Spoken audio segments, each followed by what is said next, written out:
Hello. I Welcome didn't to the shamble that too show. much.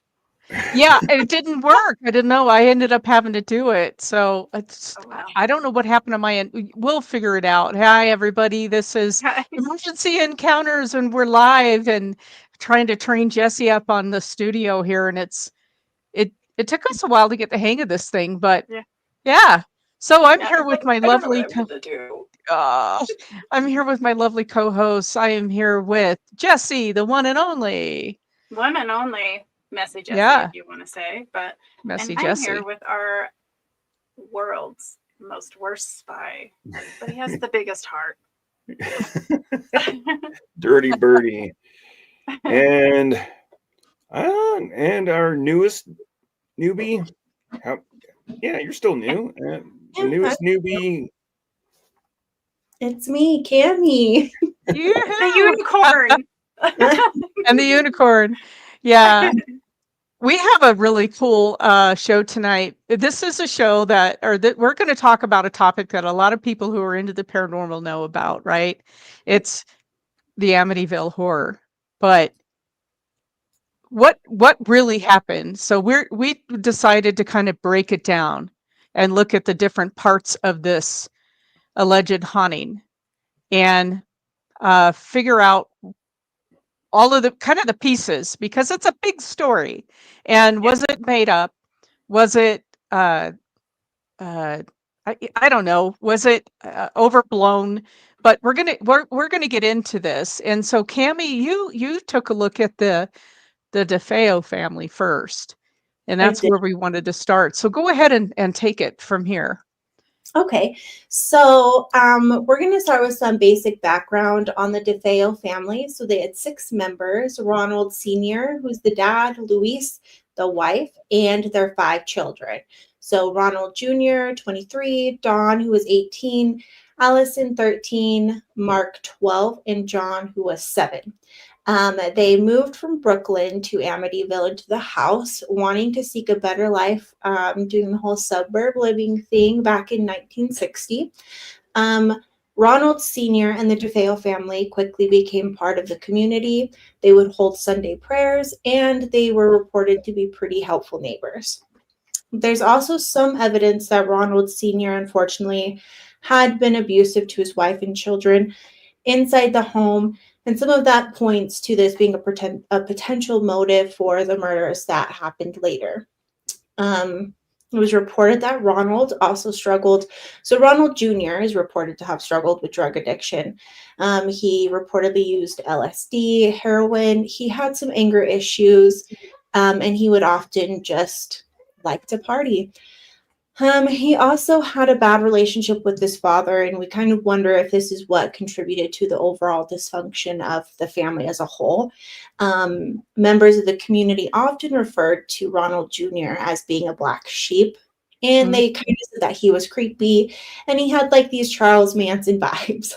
So, Uh, Ronald Sr.'s brother, Peter, he did have connections with the mob, specifically the Genovese crime family, and it was reported that he was a capo. And I think that's really important to know, especially once we talk about the murders.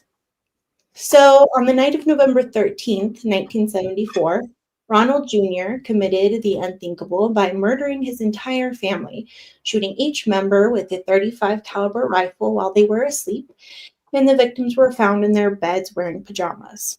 mm. That's absolutely just mind blowing, isn't it? To think Mm-hmm. about. And you know that he probably had to take out his father first, right? I mean, Because even the siblings, it's you know one I thing couldn't. to Yeah, kill your abusive dad, but kids. I Yeah. know, I know.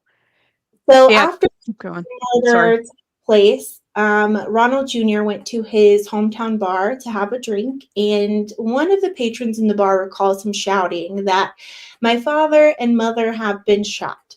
The patron and 4 others allegedly joined Ronald. They got in his car, drove back to this beautiful upscale home, and Ronald Jr. remained in the car while these other members that he brought back with him went upstairs, and they were the ones that discovered the bodies and called 911. So Ronald Jr. initially tried to lead homicide investigators to believe that his parents and siblings were the victims of a mob hit. However, later he does confess to the crime and started to claim that the voices in the house were the ones that made him kill the family, giving rise and inspiration to the infamous Amityville haunting as we know it. So, some other versions of the murders came up, including blaming his sister Dawn of conspiring along with him to kill the family. He later mentions that he's the one that had to kill Dawn in an act of self-defense at the time of the murders. Court records showed that he claimed Dawn was responsible for these murders, and he killed her in a fit of rage after he discovered the bodies. During his trial, his attorney did argue insanity. However, he ended up being convicted of all the murders. He was sentenced to 6 consecutive sentences of 15 years to life in prison. Ronald Jr. has since passed. He died March 12th of 2021 at the age of 69. And no official cause of his death was ever released to the public, so we're not sure how he died exactly. Quickly after the murders, the Lutz family, which we'll cover later, they moved into the Amityville house, and they also were reported to experience a series of paranormal phenomena. And of course, this led into Ed and Lorraine Warren. As we all know, very famous investigators investigated the home. And because of them, it's kind of led to believe that it contributed to this very large cultural impact and sensationalism of the home in general. Of course, Lorraine, who considers herself to be a clairvoyant, she felt some pushing against her body on the stairs. Ed, who is a self-taught demonologist, he reported being physically attacked, and it's believed that because of the DeFeo murders, the house was plagued by some demonic presence. And the whole cultural impact of the DeFeo's family was obviously, it transformed the home into a cultural phenomenon. And it's kind of sad it overshadows the tragedy of the whole thing. It got the Warrens involved, which of course fueled some public interest. And the Lutz family, they were given a best-selling novel off of the backs of this murder and a successful film franchise out of the whole thing. Yeah. So the Lutzes moved in 1975. And when they toured the home, so the house is on Long Island, and it's in a really, really nice area of Long Island. The house was suspiciously priced about $80,000, which was way under market value. It had a pool, a boathouse, and an access to the canal. So that came with and it was really a nice looking house, even though it had those weird evil windows on the top, which have since been replaced. So they're not those windows that look like eyes anymore. Yeah. An eye in smiley face.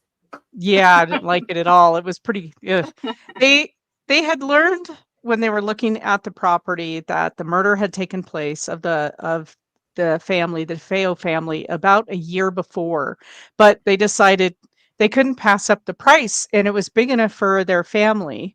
So they had gotten married, the Lutzes. Let's see. I don't know exactly when, but it was kind of a blended family because she had 3 children from a previous marriage. And then when they got married, they decided they need a bigger house. So they move in, and they asked, it was right before Christmas, and they asked their Catholic priest, Father Ralph Pecoraro, to bless the house. According to the book, the father comes in and he blesses the house, which is, if you're a practicing Catholic, this is pretty typical, right? It's not unusual. You have your house blessed because you're moving in and you want the house to feel warm and inviting. And boy, did that backfire, according to the Lutzes. Everything from that night forward went haywire for them.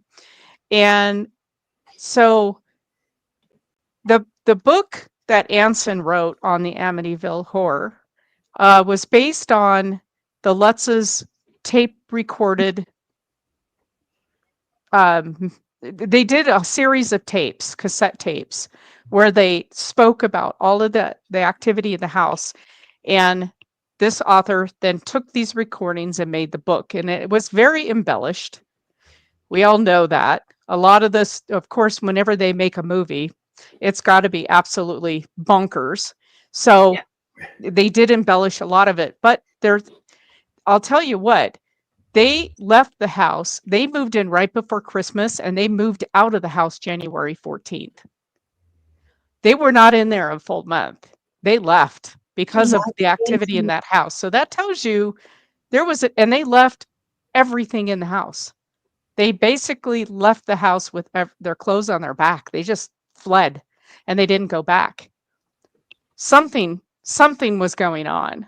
So, right? Okay. So yeah, so they were there 28 days, I guess.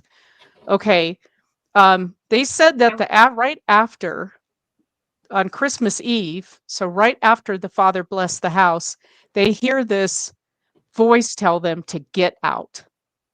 So get out of the house. That's spooky in itself, right? I mean, this is your home. Now you have this booming voice telling you to get out. Yeah. Okay. So they fled 28 days later, and they sent a mover back in to pack all their belongings. They couldn't face going back to the house. Later, the house was purchased by another. Now it's been purchased many times since then, right? It's been bought and sold, and no one has experienced this level of activity.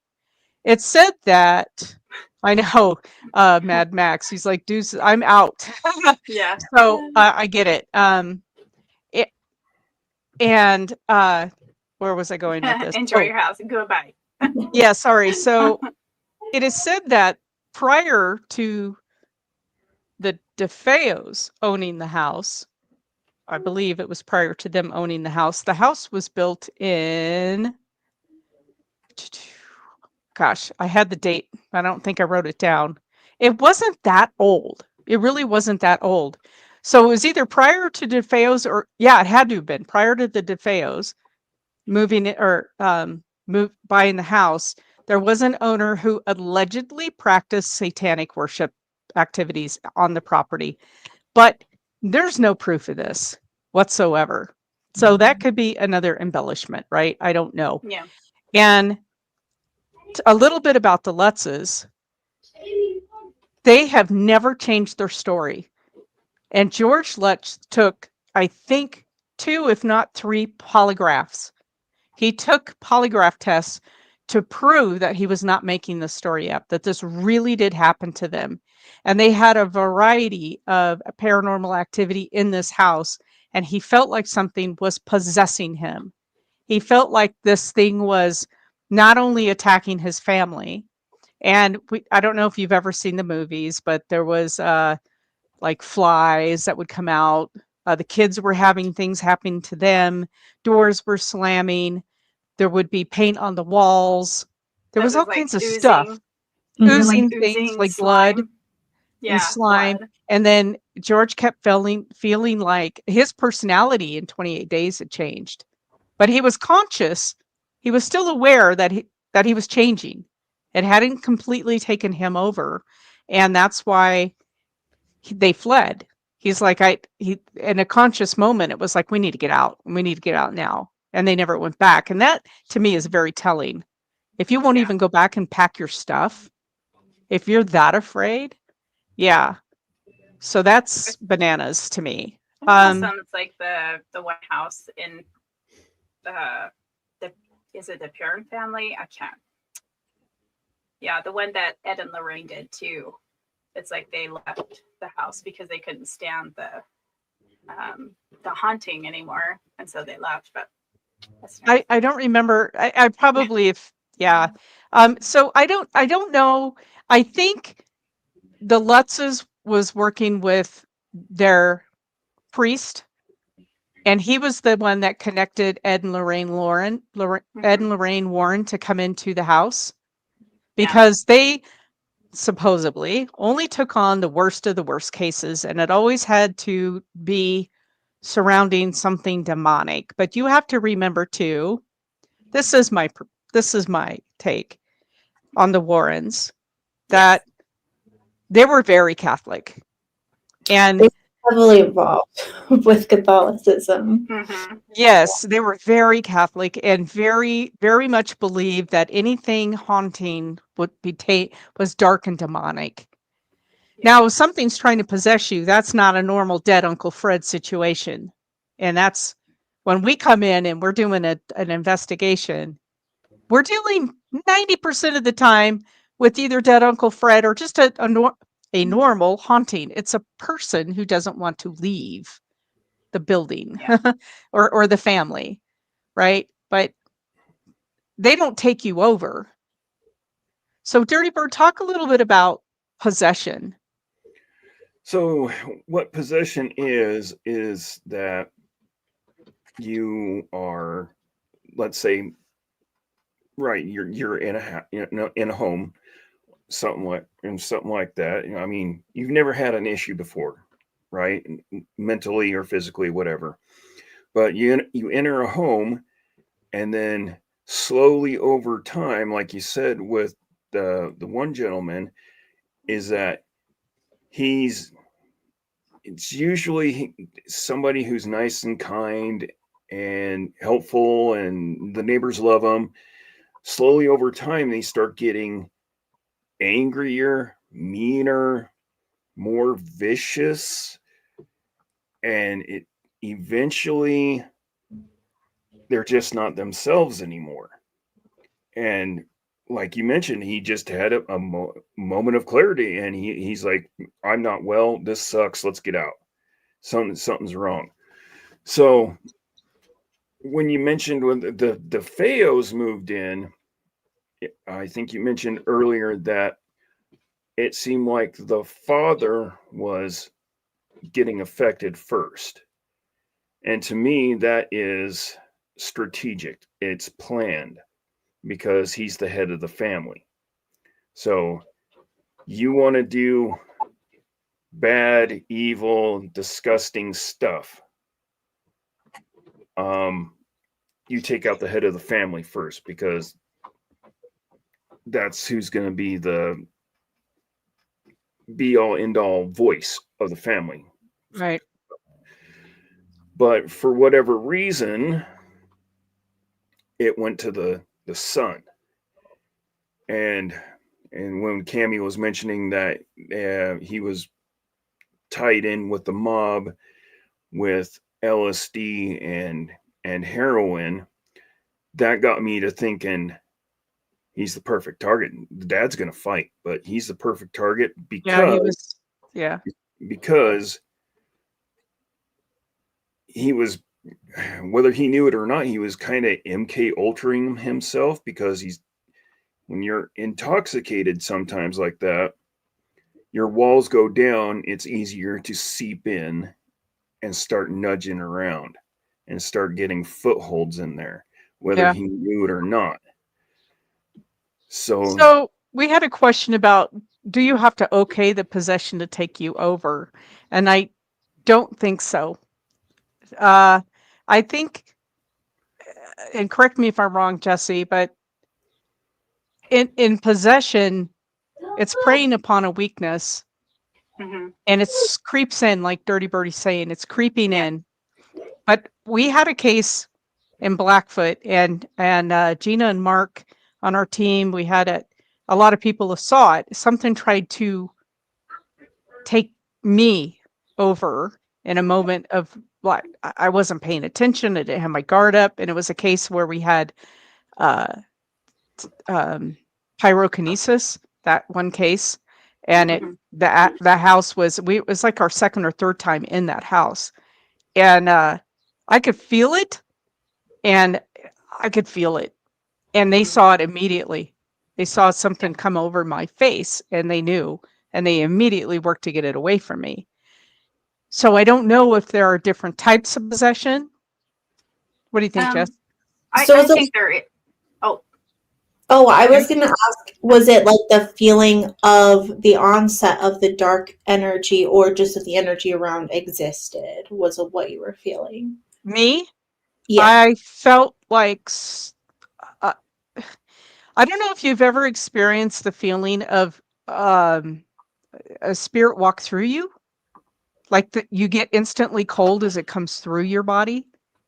But I felt that, but immediately they said a shift came through my eyes. Like it didn't look like me anymore. I was aware something was happening, but I couldn't tell what was happening. I just knew I was struggling to like breathe. I couldn't figure it out.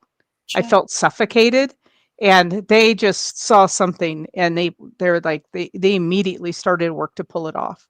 So Jess, Yeah. I'm going to say that there's different types of possession, of course. But also we have to take in consideration of how this person had let their guard down. There's so many factors. It could be, depression, as we know. There can also be addiction. There has been a lot of ties with addiction that also invites certain demonic, possessions, because when you're at your breaking point, it's like you are asking, you no longer ask for the lighter power, if that makes sense. You're asking for Mhm. the darker power because you want that power to get over or be better. I don't know if that makes sense, but Mhm. and then you also have got the other factors that people practice occultism, and they're messing with stuff that really shouldn't be messed with. I don't care how powerful you are. You don't mess with the dark. And some people can, don't get me wrong, but also they have to take into consideration of what will come back at them as well. So if that makes sense. And then you Mhm. invite people in. And there could be also dark spirits, which possibly could be happening at this house. I do believe there was dark spirits in there, but I also believe there was a lot of energy either with the person who lived in that house. And we don't know too much about the history, do we, about the house? Like there was not a lot, like the land that it was on or anything like Um, that. there was some stuff that was written, and there's no proof of any of these claims. Of course, there's always Mm-hmm. the Indian burial ground. There's Yeah. no proof of this. There was the alleged satanic worshiper on the house. Again, no Yeah. proof of this, or the person has never stepped forward and said, I did not do that. What is wrong with you? They did give a name of this gentleman, and I'm not going to say his name because he never Yeah. came forward and said one way or the other. So let's leave him out of it. Yeah. There's, yeah, there's just no, I don't know why, if there was this dark entity or if, like a demonic presence Mm-hmm. in this house, what drew it there other than is it floating around and sees this, what was the DeFeo uh, kid that did this crime? Ronald Jr. Ronald. Okay. Yeah. Junior. Unless it's, there's energy out there just moving around and looking for a target and boom, he's easy. Maybe he was Yeah. easy. I think so, and I think with whatever power that he had held in the mob world, believe it or not, I believe that you take who's ever you're taking with you, or you're taking out of this world. Basically, you're taking that spirit, and they're gonna. I believe they come back at you, and I think you take that dark energy with each thing that you do, and then I think it ultimately probably just consumed him. Mhm. Especially he had alcohol, I believe is what I was reading, that he went into. He drank a lot. Yeah, he drank a lot. He did tend to use a lot of mind altering drugs. Mm-hmm. And I think it's safe to say the family as a whole was a little compromised because it didn't Yes. seem like the most peaceful household to be in. So, Yeah. And Yeah. and if you ever gotten into mob history, to become a capo, you have to do some very dirty, nasty, evil stuff. Yes. And that was Ronald's older brother, or who was that? Which one? it was the dad's brother. The So they're dad's brother. Okay. Yeah. So Pretty there was a much. lot of dark energy around that family from that. Yeah. So I guess if you say, is it okay? Like, do they have the okay? I think majority no. I think people become unaware of what's going on and why these changes are going on, and people around them are like, hey, they're changing, it's depression or it's addiction or what's. I do believe people have their own demons that they have to deal with, and there are some people who do practice and do say, yeah, it's okay, I'll go ahead and take this whatever demon they want. But most of the time when they do that, they have no control anymore. After that, the demon has complete control. Yeah. And I did want to speak to a little bit more about, there's a lot of claims that all of this stuff was completely fabricated because subsequent families never had any paranormal activity on that property. And that's just not, you cannot judge the activity that someone experiences from how you experience it, or another person experiences it, because it's not, doesn't perform on cue. Right. We grew up in an incredibly active house, and I've shared some of those stories on our podcast and on other shows, how bonkers that house was. But the people who bought it from my parents and still own it today, and I think their kids have it now, they have never experienced any activity whatsoever. Nothing. But we were a family of, my mother was a psychic medium and a clairvoyant and all this stuff. And it's like she It's a used those gifts. lighthouse. Yes. So yeah, so everything was drawn to her. So it makes sense to me that we had all this activity, but when we left, the activity came with us. Yeah. The house was quiet then. So I mean, yeah, and that goes back to, can people really be haunted? Yes. Yeah. I think that was, in my opinion, the case with those cases. I think the person was haunted. Yeah, I believe that too. Like, I got a story of when I used to work at my old high school, and I swear I got in my truck. I'm sitting down, and it feels like there's someone sitting in my passenger seat, and I'm like, it'll stay here. And I was gonna go visit my brother and sister-in-law. We were supposed to go do something in the morning, and it sat in the seat the whole time. And I'm like, pulled into my usual spot, got out of the truck, and I'm like, if you follow me in here, you're gonna have a bad time, because my sister-in-law will give you the boot so fast you won't know what hit you. And sure enough, it happened. So they do. I think some spirits do go. You know what? He knows I'm here, so I'm gonna hang out with him. And that you can drag them around for years and not know it. I mean, especially me, until somebody goes, hey, you know what? You have an attachment. I'm like, then get rid of it. I don't want it. Almost like the spirit's looking for somebody to validate their existence. It's like somebody who can, like what you were saying. Yeah. Yeah, there's a difference between wanting to be acknowledged and communicate than I'm going to make his life a living hell and just crawl into your body and just rip your soul apart until you don't exist anymore. It's them doing dirty, nasty, yucky things. You know what I mean? Yeah. Just Mad Max. That's why I never look in a mirror. Come on.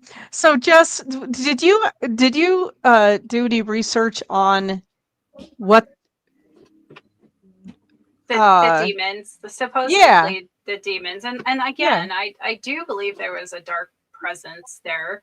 I do believe that there was something practiced in that house, just because of the darkness. But again, I believe it was really solely on the person that committed the murders, because I remember when I read, he says, I just kept going and I couldn't stop. It was almost like he didn't have control of himself, of what, when the murders were committed. And that's kind of interesting because, again, we talk about, is it possession? Once it's possessed you, you have no control of your body. If we watch like these exorcisms that Catholic Church does in per se that we've talked about in the past. They have no possession over their body. They have maybe a little bit, they pretend to live day by day as not a normal person, but we know the changes, right? Yeah. And I'm sure our demonologists can probably testify to that. They act like they're completely normal, but then there's all these different behaviors, right? So, but yeah, they were talking about, when I was doing my research,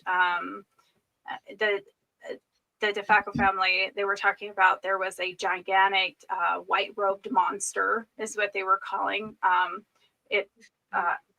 We're talking about how the face was blown off. It was like a hooded figure. And then they were talking about there was like this pig demon. Oh, in the the house. pig. I remember that. That was also played in the movie. Yeah. Yeah. And they would always get like, there was foul smells every time this pig demon would show up. Oh. Yeah. It And sounds like an elemental. Yeah. Well, so is it? I don't know.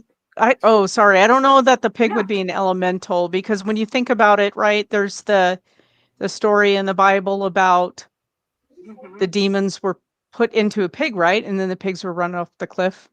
Yeah. Yeah. Something. Yeah. I don't know. I don't know my Bible that well, but I remember that kind of. Yeah. Yeah. And we go back to the Ed and Lorraine Warren when they came in and they investigated the house and how much, how much they investigated it and how big it got blown up. Was it really out of proportion? I mean, yeah, I'm not downgrading Lorraine. I do love her, and rest in peace. Right. But I feel like there was also a lot of stories kind of turned, right? Yeah. I'm not doubting that there was something going on, right. But I feel like they were starting to blow up and get famous and trying to make a living, if you really think about it. Yes. So, yeah. I did read the Warrens book on their own memoirs. I think their son wrote it based on their memoirs and a lot of, how they got their start and everything. And I have a hard time with some of it.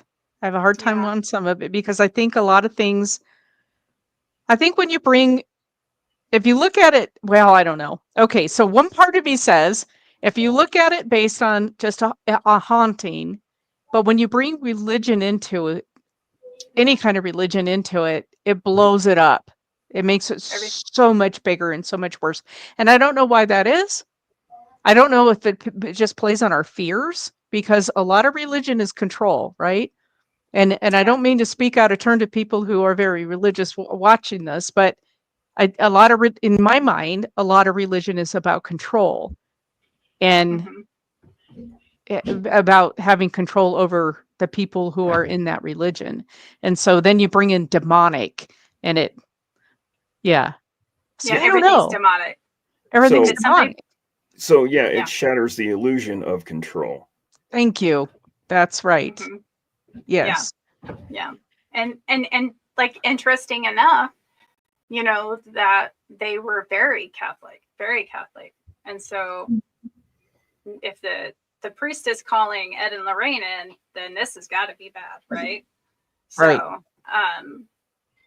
so during their investigation, I will bring up that Lorraine claimed to sense, and I know we probably talked about this a little bit ago, but a dark presence in the house.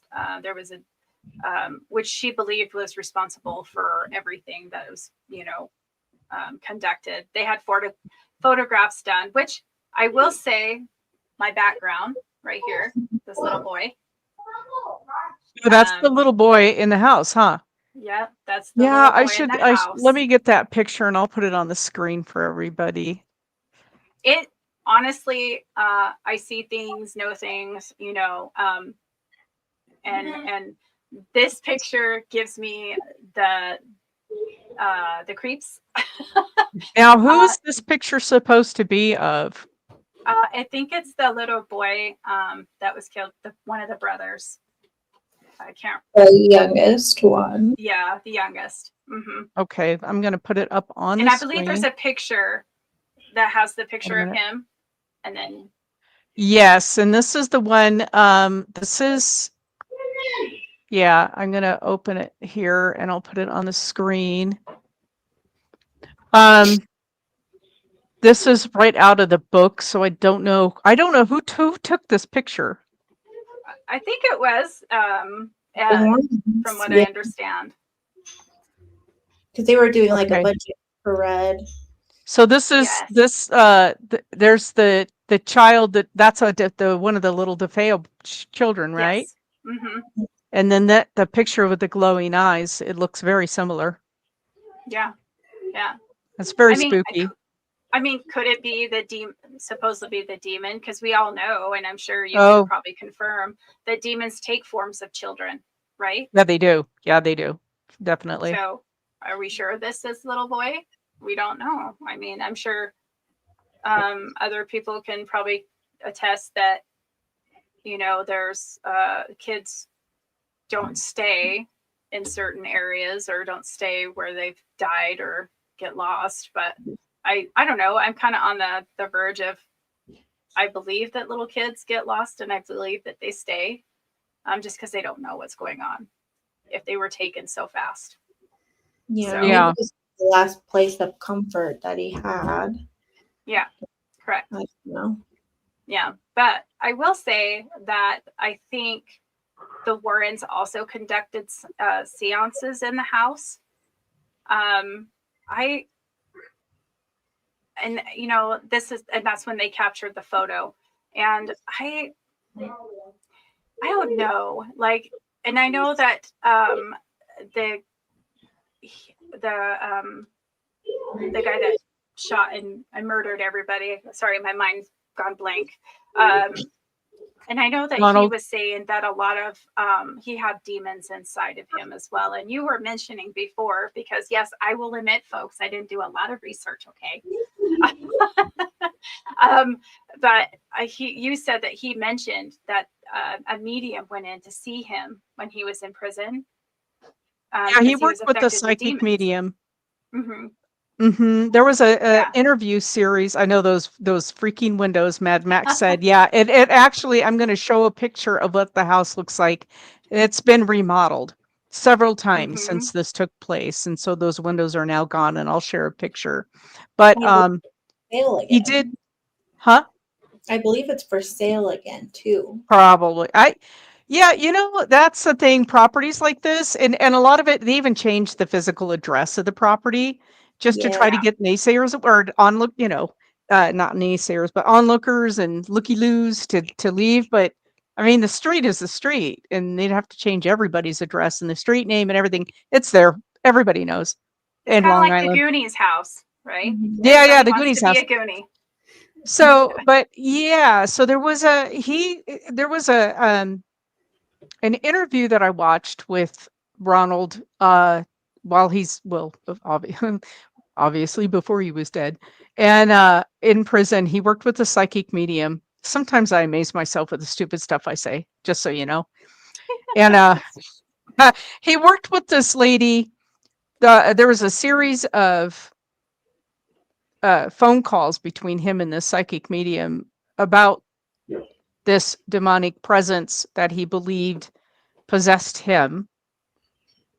And she worked with him for quite some time and actually worked on trying to remove that attachment to him. Mm-hmm. And it took some time. I don't know how long, but it took some time. But the last phone call that they had together, he sounded different. He sounded, and of course, he's a convicted murderer. He did these murders, right? Yeah. But he sounded light and relieved. And Yeah. he said, it's no longer here. And he goes, you have no idea. I mean, it was like he just felt it leave. And it took her a lot of work to get it to leave. And but supposedly she was able to break that bond this thing had with him and release him from it. Doesn't release him from the fact that he did this horrific thing. And our judicial system is never going to take this seriously, right? No. Mm-mm. It's not. It ever, never. There have been some cases in our judicial system where hauntings have been brought in, but something this extreme, that's never going to be. Yeah. It's not No. excusable. I mean, that's the thing. We don't, you can't. No, Yeah. no, you can't say demonic possession. I mean, you can go for insanity, and that usually works, but you can't go, I was possessed by the devil and expect to like get off in Yeah. Yeah. court. They're like, no. But So interesting enough, do you feel that maybe some people who are possessed, do you feel that maybe it's kind of like an addiction, right? So do you feel that maybe he didn't want to let it go and it took him so long to let it go because it gave him power in maybe, some way? Maybe. maybe Yeah. he used it to his advantage in prison. Oh yeah. Maybe. You know, Oh, maybe, yeah. maybe, who knows? I mean, I don't know what his prison life was like. I don't know that there's been much written about that. I don't know if he was kind of a kingpin in there. He was not a very big guy. Hmm. This is how the house looks now. Well, after one of the remodels, I don't know what it looks like now, I can but still see the those windows. windows are gone. They're now Yeah, but I square. still see him. And it's in a little bit. It's a Cape Cod style house. It has the two um attachments on, these sections that were built on. But yeah. So I don't know. I don't know. Maybe he was able to use it to his advantage, and maybe as he was getting closer to death, as he aged, he thought, I better do something to make this right. Yeah. I don't know. Yeah. Because if you Yeah. really think about it, the church really, like Dirty, you probably have researched with exorcism and stuff like that, but they really believe that there is such a place as heaven and hell. And if you don't repent for your stuff or your sins or anything like that, you're going there. And so he probably thought, you know what? I better repent for what I have done or figure out how to get on, the big guy's good graces because, Yep. you know, That's usually a kind of a theme, is that you're a bad person in life, and you go, I'll just repent and free and clear. I don't know what happens after that, but yeah. yeah. I have a hard time with that. I just think that's yeah. Yeah. I have a hard time with it. But this image, if this is again, images can be doctored, but this was Hmm. taken what, in the 70s, right? Yes, with a Right? Polaroid, I believe. With Hmm. Polaroid, and yeah, you can doctor them, but still, this is a one of those images that have always stuck with me, as this really does look like the apparition, not a living being. It looks like an apparition Yeah. to me. Yeah. And ooh, so I don't know why, but I feel like this he would watch, like even just from the picture, like he would watch, and you would be, if you see those images on like Paranormal caught on camera and stuff like that, and I could just see him, like you could see his eyes just going up through the, the doorways and stuff, just watching. yeah. That's what I And see. who did the Warrens take this photo? I believe so. Yeah, was during their seance that they did.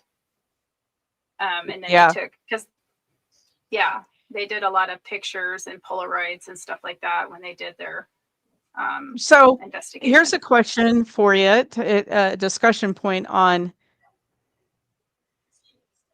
We come in and we do paranormal investigations, and we're connecting with the spirits in the place that we are investigating, right? We're making that connection. We're talking with them. We're trying to find out their story, who they're connected to, why they're there.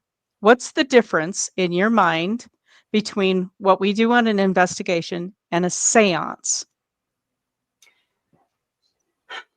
I think investigation wise, for me, in my opinion, is we're going in there and we're trying to, one, prove that they're there.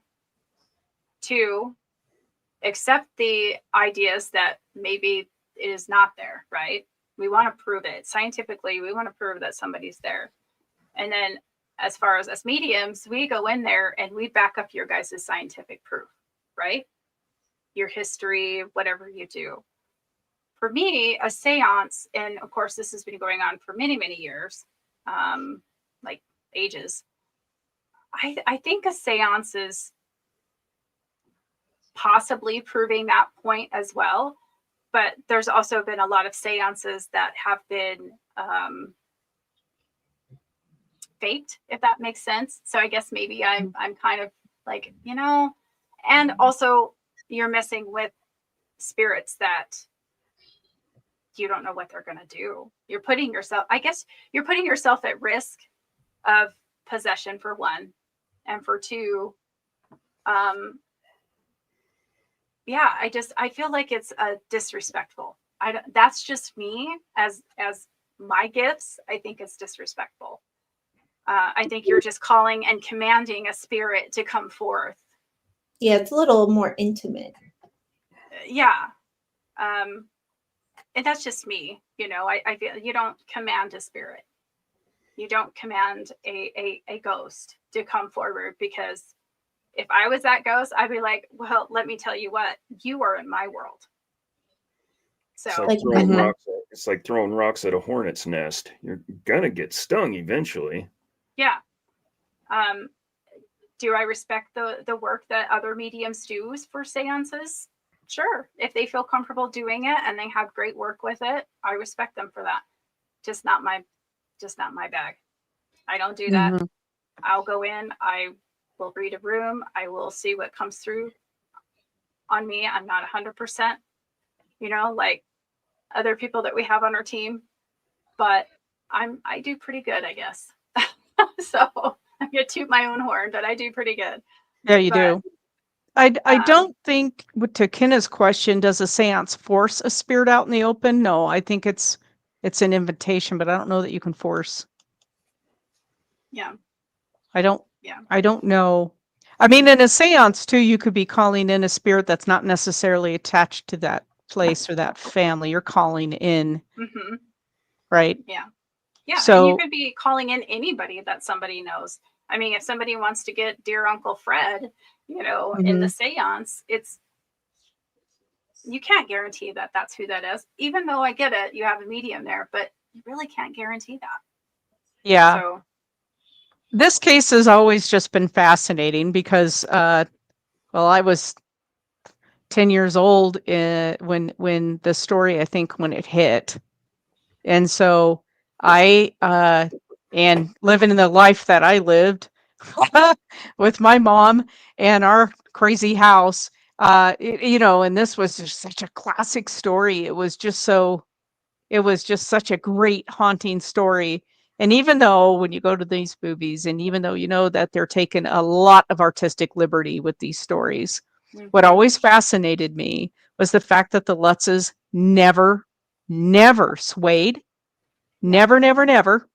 That George took all those lie detector tests through his life, and that they never returned to the house to get their stuff. Yeah. They fled in the middle of the night and left. That speaks so much to me. Yeah. And it almost makes me wonder if the spirits of the family that was killed there before, because it was such a quick turnaround, wasn't it? When they bought the house. About a year and a half. So, I mean, maybe there's a chance that the family thought they were still living there, and they were like, what the heck are you guys? It's almost kind of like a Beetlejuice thing, right? Yeah. So not only do they have the presence of that really dark energy that was dealing with Ronald, right, Jr., but then they have all of the ghostly presence of the Tefeos who were murdered. Yeah. Yeah.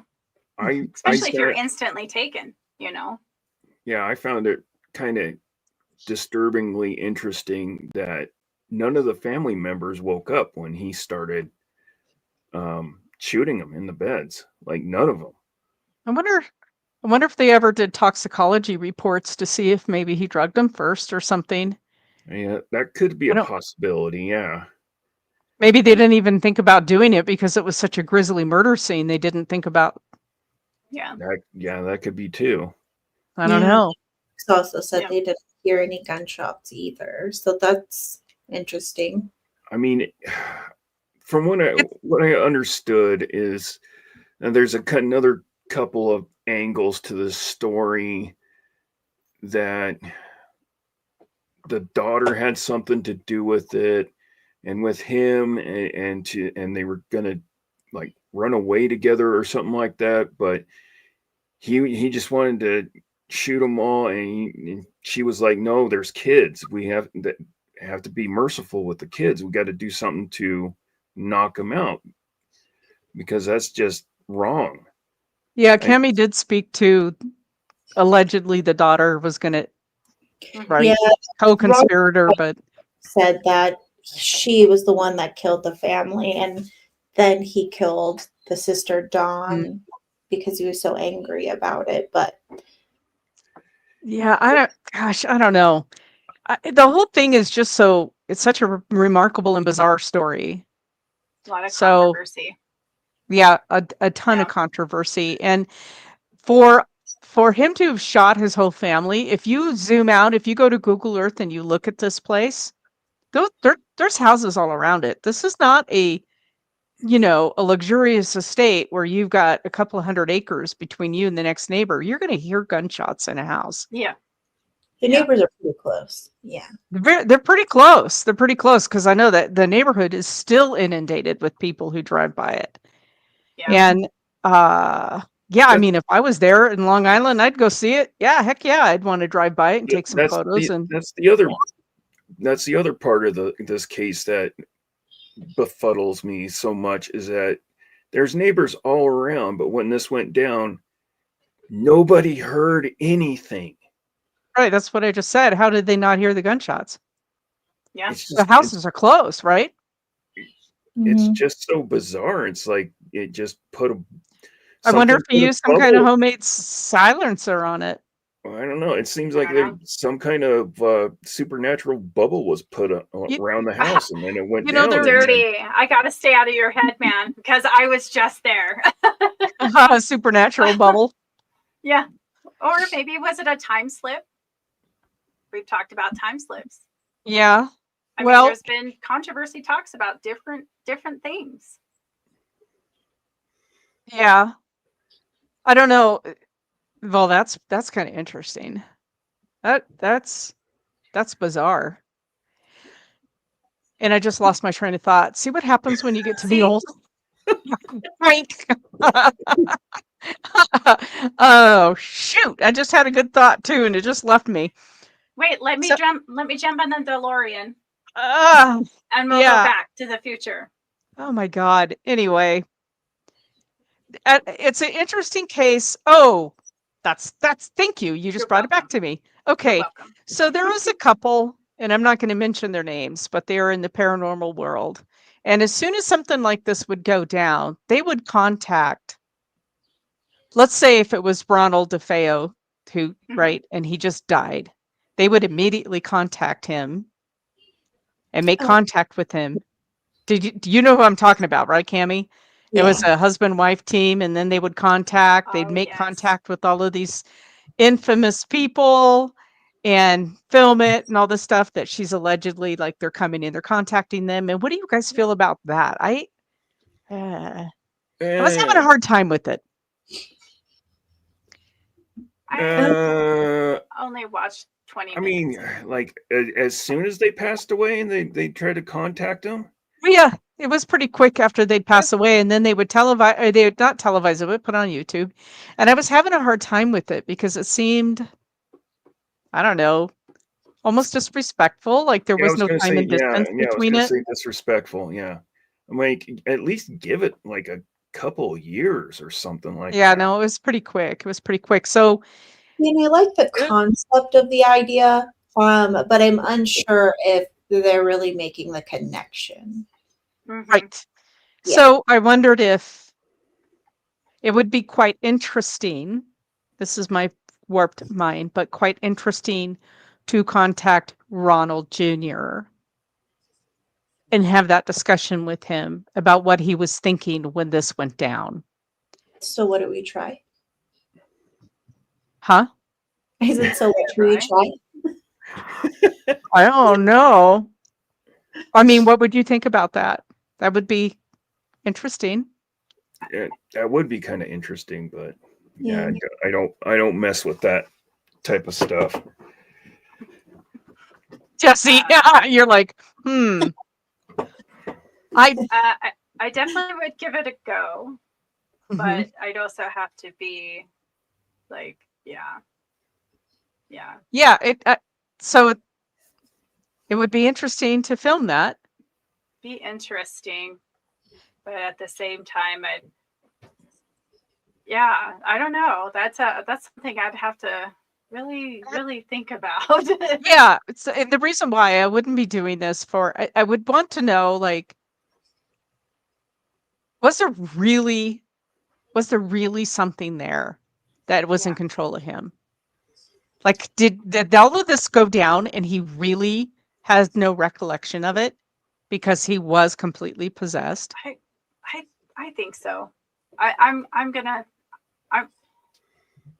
think he did. I think he was, something was going on. Okay. I think, yes. I do. Yeah, you do. Okay. Yeah. And for the neighbors not to hear anything around it, I think that's a whole new level of things. And right when I said, I kept going, I couldn't stop. Maybe there was a medical reason that he did it, right? I mean, people have known to have brain tumors, and they would do something, they just couldn't stop because they gotta, maybe. Yeah, but he lived a very issue. long time if he had a brain tumor. Right. He lived a Right. very, very long time without. He seemed And in full control in that documentary that I watched. Yeah. Like Yeah, he, the interviews, he was Watch pretty it. coherent. yeah, he. So Yeah. Yeah, I and mean, I don't know. if he was dabbling with LSD and heroin and alcohol, That he could be a could possibility. have been manipulated very easily, Mm-hmm. or had a psychotic break or or break, something, making it very easy for something to get control. I don't know. Gosh, I'd be there's so pretty many. interesting how he was before this. Like, what was his behaviors before this? I mean, again, we have to look at out of the box, right? Right. So, Well, Cammie brings up a good point, right? With the behavior of what was going on in the family. mm-hmm. Yeah, If there was abuse, then you can see him snapping and having enough. Yeah, he could have. But why would you take out your siblings? That's He did usually have- you want to protect them. yeah. Yeah. Well, yeah, he could have gotten in a big, massive fight with his dad the day before or the night of, and I think he was living in the basement, wasn't he? I don't remember. I don't. Or it might have been his little getaway, and he finally just says, "Oh, I've had it enough." Well, they were all shot. Mm-hmm. They were all shot. Yeah. Well, Yeah. well. Anyway, this is it's a fascinating case, and we would love to hear your comments. You guys leave comments about what you think really happened in the comment section, and we'd like to go back and read them because I don't know. I just always thought he was just a bad kid, but that the Lutzes really did experience some bad stuff. I never doubted the Lutzes. I doubted the movie because, Everything's got to be bigger and badder. Mm-hmm. I never doubted that there's something happened. I have difficulty myself with the Warrens, but I never doubted that something actually took place, but I always wondered about how to put all the pieces together on this one. Yeah. So, yeah. Thanks everybody for Yeah, thank you, Mad Max and Mud Lover. Thank Thank you. you.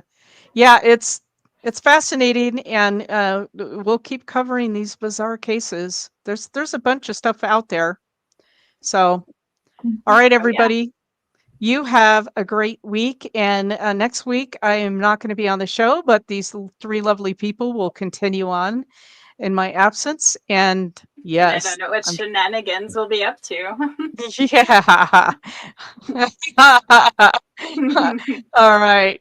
Okay, everybody, we're going to end the stream. Have a wonderful week. You guys be safe. We finally have absolutely gorgeous weather here, so enjoy the weekend, and we'll catch you next week. Bye-bye. Bye, guys. Bye.